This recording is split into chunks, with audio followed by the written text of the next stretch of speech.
Hello, my name is Josh, and I'm a member of the Church of Jesus Christ of Latter-day Saints, and I've recently gone through a divorce.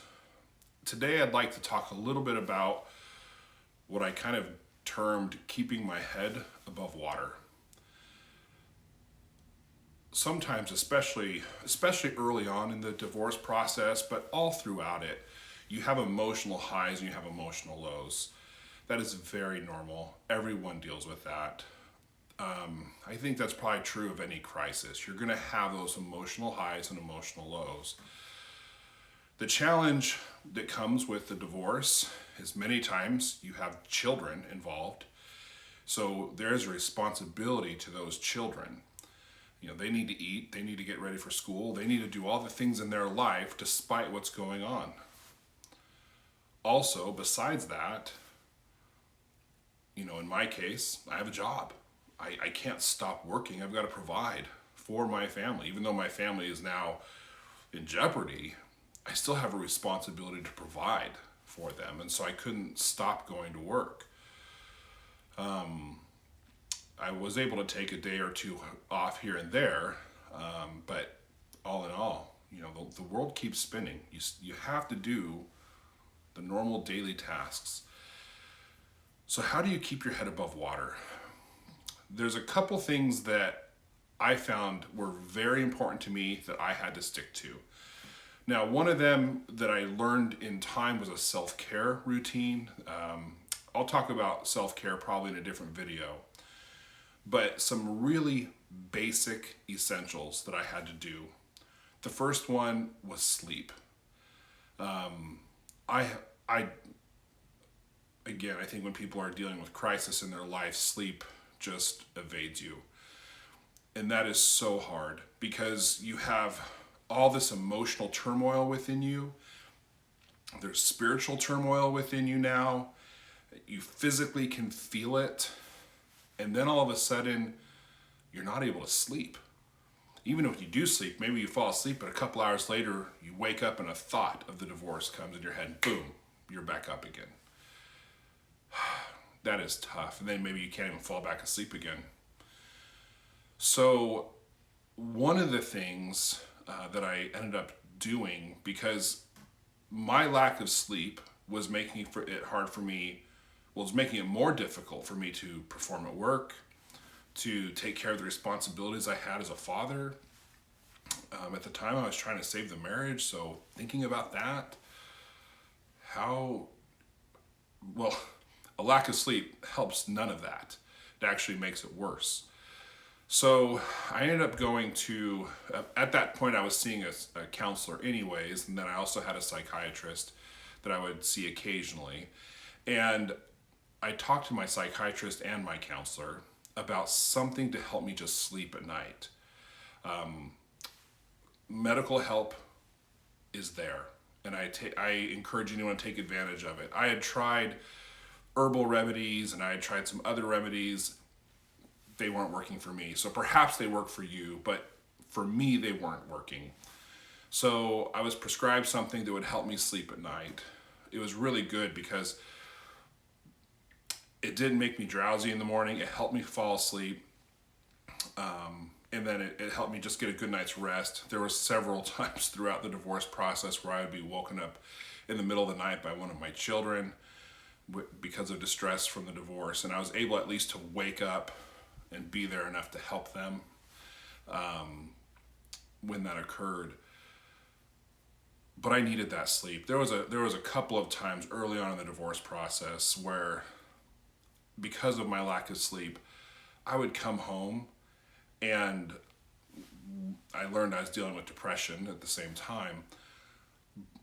But the weight of the depression, the lack of sleep, all of that together, I would lay down in bed and literally it felt like there was a 1,000-pound blanket laying on top of me. There was no way I was getting out of bed. Even the thought of getting out of bed hurt in a way that I couldn't really explain. So I recognized that and I said, I need to get sleep. It is important. And so that was one of the things that I did is I got medical help to help me sleep. Whatever that is, if you're not sleeping, I'm going to encourage you to do what it takes to get at least more sleep than a couple hours a night. Maybe you don't need 8 or 10, maybe you just need 6 or 7, whatever that is for you. You know the best for you, but do what it takes to get that sleep. The second thing I had to do was to keep my head above water, was to deal with the depression. Again, at the same time, my counselor, seeing it in me, was saying, Josh, you're dealing with depression. This is depression, what you're feeling right now. And so she encouraged me to go and see the psychiatrist. So I did. And they prescribed me also something very low level. For me, it was enough. It was just a very mild antidepressant. It was just temporary. Depression is not something I deal with on a long-term basis. But it took a couple of weeks for it to kick in and start feeling it, but it helped me just keep my head above water. Again, I tried some herbal remedies and some other things, and for me, they didn't work. I would encourage people to look at that also as an option. But again, I needed to keep my head above water. I needed to be able to perform at work to provide for my family.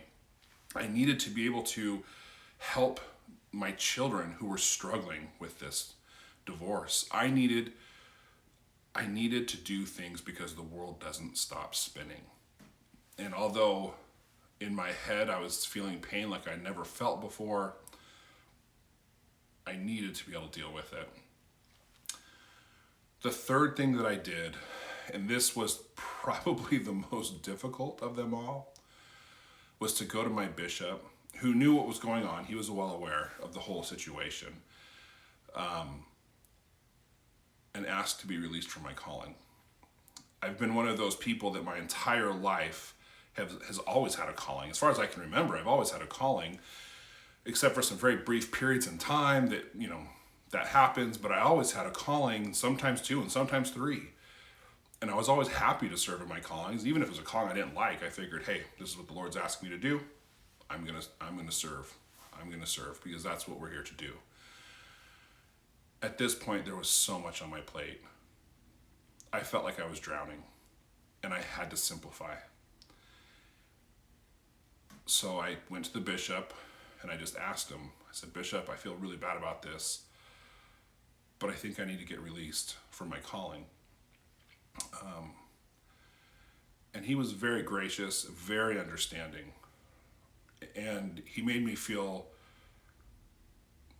no guilt or shame about it. He said, no, you're right. Right now, you need to focus on your family and on yourself right now and figuring things out, because that's what's most important right now. Sometimes, and there's a good reason we do it in the church, we say that we have to serve in a calling, and service is something that I'm always a proponent of. But there's just sometimes in life where we have to take a step back. We have to prioritize our relationship with God first, our relationship with our family second, and then our responsibilities within our home follow very closely after that. And I knew it. So although I'm not an advocate of people just willy-nilly asking to be released from a calling, and to be honest with you, before this, I would have never thought I would ever in my life ask to not have a calling. I would have never conceived of it. And here I was feeling overwhelmed. And in ways, I was so overwhelmed. Again, part of the divorce process, you just feel sometimes like you're drowning. You're drowning in everything because you're in a world that you have really not prepared yourself for because you think you'll never get divorced. And then once you're there, there's no ground, there's no up, there's no down. It feels like everything's confusing and lost. And so you need to do some things to care for yourself. So simplifying my life, and one of those things was a calling. And it was just temporary. Now, very shortly thereafter, because of coronavirus, we had no church, and church was done at home. And so I was very fortunate because I was still able to bless the sacrament for my family. and partake in church that way. So although I had no formal calling within the church, my calling within the church at that time was my family, because there was nothing more important. And although that coronavirus experience was hard for everyone, given that I was going through the divorce and everything that was going on, in a way, it kind of was a blessing for me. And I really did cherish those times, blessing the sacrament for my family and having church. But I knew before that I just couldn't have a calling. So just to recap, for me, the things that were the most helpful, just immediately most helpful: one, doing what it takes to get a good night's rest, so your mind and your emotions can be somewhat rejuvenated to deal with what you have next. Two, seeking help with the depression. For me, that ended up temporarily taking an antidepressant, and it was very helpful. I still felt emotions. It's not that it went away, it just helped kind of keep the peaks from being too high and the valleys from being too low.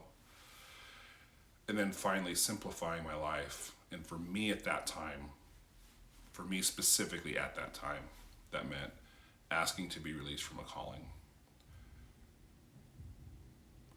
Anyways, I'm going to end this video like I do every other video. I'm not a counselor, I'm not a therapist, I'm just someone who's been through this experience. So please take my advice with a grain of salt.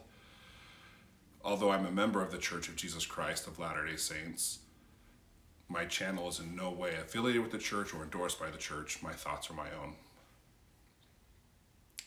So if you find these videos helpful at all to you, please subscribe to the channel, share with anyone that you think it may help. Thanks.